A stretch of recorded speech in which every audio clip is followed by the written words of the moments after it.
Les discussions s'éternisent à gauche. C'est le feuilleton de la campagne des législatives qui est lancé. Un accord est trouvé, vous le savez, entre les insoumis et les écologistes. Ça discute encore par contre avec les communistes et surtout les socialistes jusqu'à très tard hier soir, pour pas dire cette nuit, hein, mais c'est compliqué puisque le PS est scindé en deux sur cette question de l'union de la gauche, comme nous l'explique Cyprien Pézeril du service politique à RMC.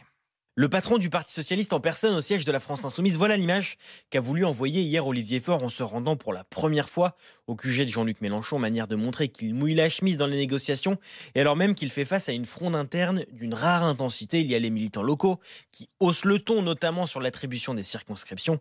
Ils dénoncent des décisions coupées du terrain. Il y a aussi ce document consulté par RMC, une pétition qui réclame que les 20 000 adhérents soient interrogés avant tout accord avec la France insoumise. Et puis enfin, 1000 cadres socialistes qui eux aussi réclament une consultation.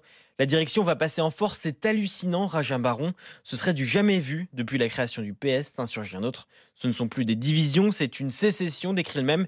Et tout ça ralentit les discussions, déplore une négociatrice insoumise, mais qui ne perd pas espoir d'un accord enfin trouvé aujourd'hui.